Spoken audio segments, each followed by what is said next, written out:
Assalamualaikum warahmatullahi wabarakatuh. Pemirsa yang dirahmati Allah Subhanahu wa taala, kembali kita bertemu dalam program Focus to the Point. Kali ini kita akan membahas salah satu hal yang penting ya, terkait dengan bagaimana negara terutama negara khilafah ala minhajin nubuwah ini mencegah intervensi negara lain. Ini saya ambil dari buku Khilafah ya, memahami sistem politik dan pemerintahan Islam, dan salah satu pembahasannya di sana adalah cara mencegah intervensi negara lain. Untuk itu kita akan memperbincangkan ini dengan Ustadz Ismail. Assalamualaikum Ustadz. Waalaikumsalam. Salah satu masalah mendasar di Sudan itu kan, di samping ada persoalan internal atau lokal, adalah masalah intervensi asing ya, dan itu memberikan dampak yang luar biasa ya di tengah-tengah umat. Hampir semua konflik-konflik yang terjadi di negeri-negeri Islam itu tidak bisa dilepaskan dari intervensi negara lain, terutama negara-negara besar. Karena itulah saya melihat bahwa tema atau pembahasan bagaimana cara khilafah mencegah intervensi negara lain dalam buku ini menjadi penting untuk kita bahas. Saya sedikit memberikan pengantar. Dalam buku ini dikatakan ada ketahanan yang harus dibangun ya untuk bisa mencegah intervensi dari negara lain. Ada ketahanan ideologi, ketahanan politik, kemudian ketahanan ekonomi, dan ketahanan militer ya. Bagaimana Ustadz Ismail melihat ini? Kenapa ketahanan ideologi itu ditempatkan di poin yang pertama? Baik, intervensi itu dalam bentuk yang paling nyata itu adalah intervensi militer. Itu ketika militer negara asing masuk ke situ. Dan itu sangat mungkin terjadi ketika negara itu dalam posisi yang sangat lemah. Gitu. Kenapa dia lemah? Lemah secara ekonomi, intervensi ekonomi, lemah secara politik, dan yang paling utama adalah lemah secara ideologi. Gitu. Karena itu sebenarnya kalau kita melihat ada intervensi militer, itu adalah pukulan akhir atau langkah akhir. Dia melakukan sejumlah hal sebelum itu, baik itu dalam konteks ekonomi, intervensi ekonomi, dalam konteks politik, intervensi politik, dan yang paling utama adalah intervensi ideologi. Gitu. Mereka tahu bahwa orang itu hanya bisa ditaklukkan kalau pikirannya ditaklukkan lebih dulu. Bagaimana cara menaklukkan pikiran itu ada banyak cara. Ada yang melalui pendekatan ekonomi, pendekatan politik, pendekatan ekonomi dengan gula-gula, stick and carrot itu dengan dukungan atau dengan ancaman. Secara politik mungkin dukungan politik untuk dia naik kekuasaan dan sebagainya gitu. Dan itu acap terjadi di berbagai negeri, termasuk negeri Muslim, dan dalam bentangan sejarah baik secara modern maupun sejarah kuno. Karena itulah kalau kita bicara tentang apa yang harus kita kekuatan apa yang harus kita miliki, betul bahwa kekuatan yang paling utama itu adalah kekuatan ideologi. Gitu. Ya, ketahanan ideologi dalam negara khilafah itu tentu didasarkan pada Islam. Bagaimana kita bisa menjelaskan bahwa kalau sebuah negara itu mendasarkan kepada ideologi Islam, itu akan membangun kekuatan mencegah intervensi? Yang pertama dan utama itu adalah terlihat dari bagaimana negara itu diatur. Karena ideologi itu bentuk nyatanya adalah di dalam pengaturan kehidupan, baik itu dalam konteks ekonomi, politik, sosial, budaya, pendidikan, dan sebagainya. Yang itu akan memberi warna kepada masyarakat dan pada akhirnya juga akan mempengaruhi cara berpikir dan perilaku masyarakat pada jangka yang panjang gitu. Dan pada akhirnya jika pengaturan kehidupan masyarakat itu memberikan kepuasan kepada masyarakat, apalagi kalau kemudian mereka paham kenapa mereka harus diatur dengan cara itu, disitulah kekuatan ideologi itu akan terbentuk gitu. Apalagi ditambah dengan penanaman katakanlah ideologi atau akidah itu terus menerus dalam berbagai kesempatan, dalam berbagai cara, melalui berbagai pendekatan. Yang utama tentu saja melalui pendidikan ya. Melalui taklim atau tausiah atau pengajaran-pengajaran yang dilakukan baik secara formal maupun informal gitu.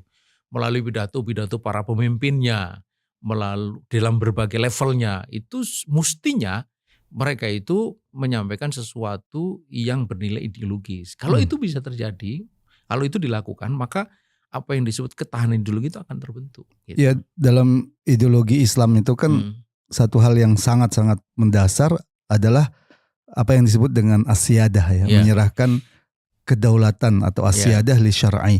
Bagaimana asyadah li syar'i ini bisa mencegah intervensi asing? Iya, intervensi asing kalau mereka yang sekarang ini ya kita lihat mereka itu tidak perlu jauh-jauh datang. Sepanjang apa? Sepanjang mereka itu mengikuti apa yang dia maui. Dalam apa? Dalam pengaturan kehidupan politiknya, ekonomi segala macam. Kalau itu sudah diikuti, maka sebenarnya intervensi sudah terjadi meskipun mereka tidak pernah datang gitu.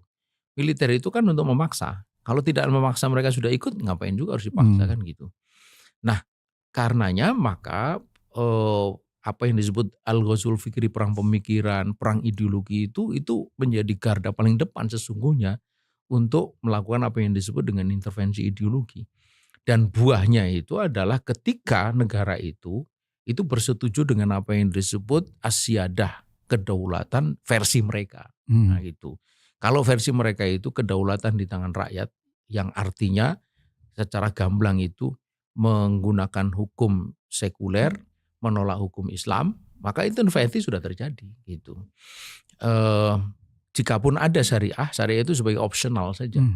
Bisa dipakai, bisa tidak. Tapi basisnya adalah kedaulatan rakyat, itu artinya ya hukum itu ditetapkan oleh wakil-wakil rakyat. Itulah kenapa bisa kita lihat setelah reformasi itu justru semakin banyak undang-undang yang disebut liberal yang menjadi celah bagi penguasaan ekonomi kaum muslimin. Nah, kedua set ketahanan politik ya, bagaimana Ustadz menggambarkan bahwa dengan Islam umat Islam itu akan memiliki ketahanan politik? Ya, disitulah pentingnya pemimpin dipilih oleh rakyat. Rakyat memilih pemimpin untuk apa? Untuk melaksanakan kedaulatan syariah. Gitu.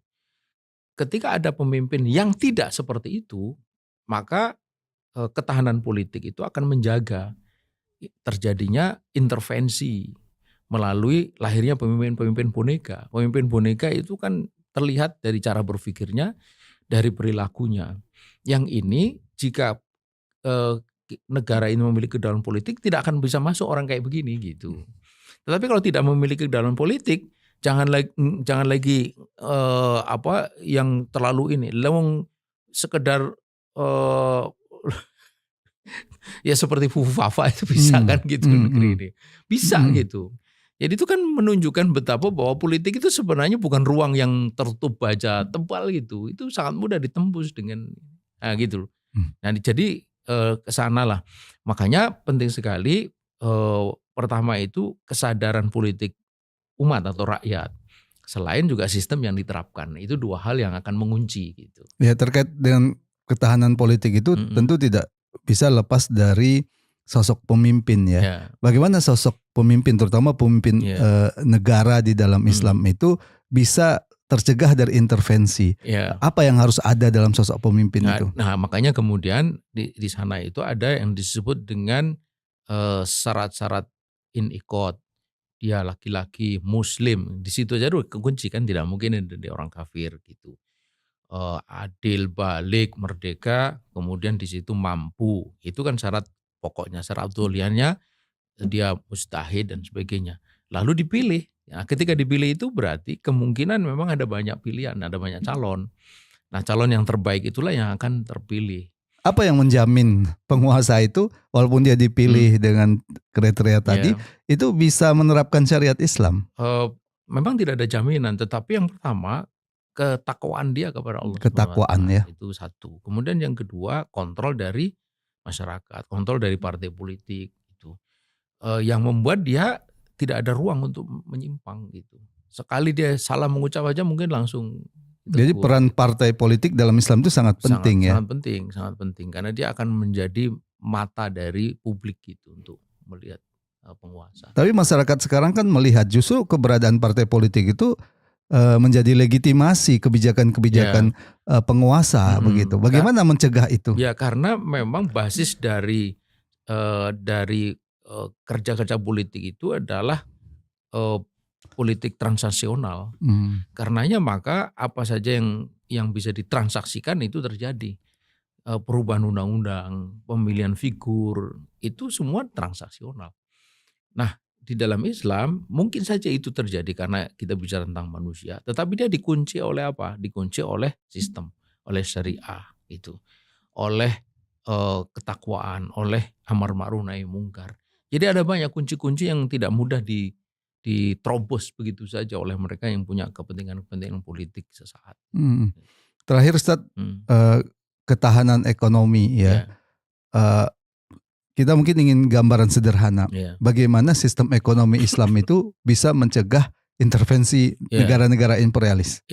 Intinya itu ekonomi itu kan bagaimana negara ini bisa mencukupi kebutuhan dasar, ya, kebutuhan asasi, kebutuhan doruri, sandang papan pangan, kemudian pendidikan, kesehatan, tambah lagi infrastruktur kalau zaman sekarang transportasi dan sebagainya.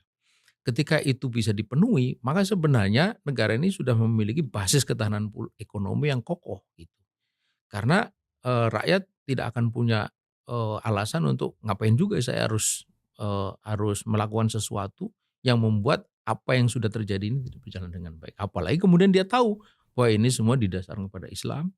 Kemudian itu semua terjadi karena keadilan gitu. Dia bisa melihat bahwa ekonomi ini bukan hanya sekedar tumbuh, sustain, tetapi juga adil dan berkah. Nah, gitu. Adil, berkah ini sesuatu yang dicari, adil semua orang, tetapi berkah ini hanya mungkin didapat melalui Islam gitu. Yaitu dengan ketaatan kepada Allah, melakukan apa yang wajib, meninggalkan yang haram. Tidak ada ekonomi yang haram berlaku di negara itu. Nah, intervensi ekonomi yang sangat kentara itu kan antara lain lewat mata uang ya. Yeah. Bagaimana sistem mata uang Islam itu akan mencegahnya? Betul, mata uang itu dia adalah ibarat kata kereta, dia lokomotif yang menggerakkan semua gerbong ekonomi. Dan di dalam mata uang itu sebenarnya terkandung, kalau dalam bahasa sekarang ini disebut kedaulatan ekonomi. Mata uang di dalam Islam itu dinar dan dirham. This is the real money orang sebut. Ini adalah mata uang yang sesungguhnya, yang tidak bisa dimanipulasi, tidak bisa dimainkan. Dulu mata uang kita sempat dimainkan oleh spekulan dari luar yang membuat akhirnya kita pernah $1 itu sampai 18.000 gitu. Tapi kalau emas tidak bisa. Anda mau memainkan apa?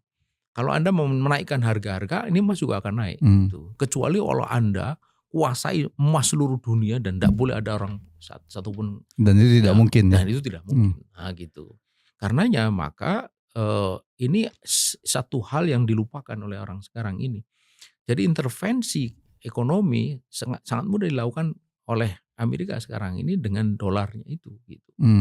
Meskipun dia mendapat tantangan dari BRIC ya, dari yuan, kemudian dari pound sterling, euro dan sebagainya. Tetapi tetap aja dia sebagai hard currency itu sekarang ini masih tetap menjadi mata uang yang paling kuat. Terakhir Ustaz, masih terkait dengan ekonomi, salah satu sumber konflik yang itu menyebabkan intervensi asing itu kan tentang kekayaan negeri Muslim ya, terutama tambang yang melimpah. Di Sudan kita tahu di situ ada emas ya, ada minyak, demikian juga di Timur Tengah begitu. Nah, bagaimana memastikan dengan Islam ya ekonomi pengelolaan kekayaan alam umat Islam ini tidak akan dirampok oleh negara-negara imperialis? Iya, justru disitulah pentingnya orang itu memahami bagaimana pengelolaan sumber daya alam. Satu, bahwa itu adalah milik umum yang wajib dikelola oleh negara melalui sebutlah badan usaha milik negara atau perusahaan negara, mengelola itu untuk kesejahteraan rakyat. Itu yang pertama. Kemudian yang kedua, disitulah pentingnya expertise itu, ilmu pengetahuan teknologi untuk bisa mengeksplorasi dan mengeksploitasi sumber daya alam. Sebab kalau kita tidak punya ilmu pengetahuan dan teknologi, kita dengan mudah dibohongi. Gitu.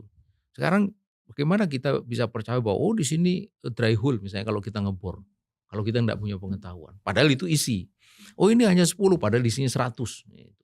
Jadi hal-hal kayak gini ini harus dipahami juga bahwa kadang-kadang itu bukan karena mereka pintar, tapi karena kita bodoh gitu, yang membuat intervensi itu mudah sekali dilakukan. Disitulah bahwa seorang muslim itu memang harus dibina agar dia memiliki saksya Islam, tetapi juga dia harus punya bekal penguasaan sains teknologi untuk bisa mengelola sumber daya alam yang melimpah di negeri muslim, sehingga bisa dikelola dengan baik. Ya, dan konsepsi kepemilikan umum terutama terkait dengan jumlah tambang yang melimpah itu juga mencegah perusahaan-perusahaan imperialis untuk masuk ke dalam. Terima kasih Ustadz Ismail. Pemirsa, demikian pembahasan kita dari buku ini, yaitu cara khilafah mencegah intervensi negara-negara imperialis. Ya, ada ketahanan ideologi, politik, ekonomi, dan tentu saja militer. Namun basis semua itu tadi disampaikan oleh Ustadz Ismail adalah ketakwaan. Ketakwaan penguasa yang takut pada Allah dan ketakwaan rakyat yang tidak akan membiarkan terjadinya penyimpangan terhadap syariat Islam. Semoga bermanfaat. Assalamualaikum warahmatullahi wabarakatuh. Waalaikumsalam warahmatullahi wabarakatuh.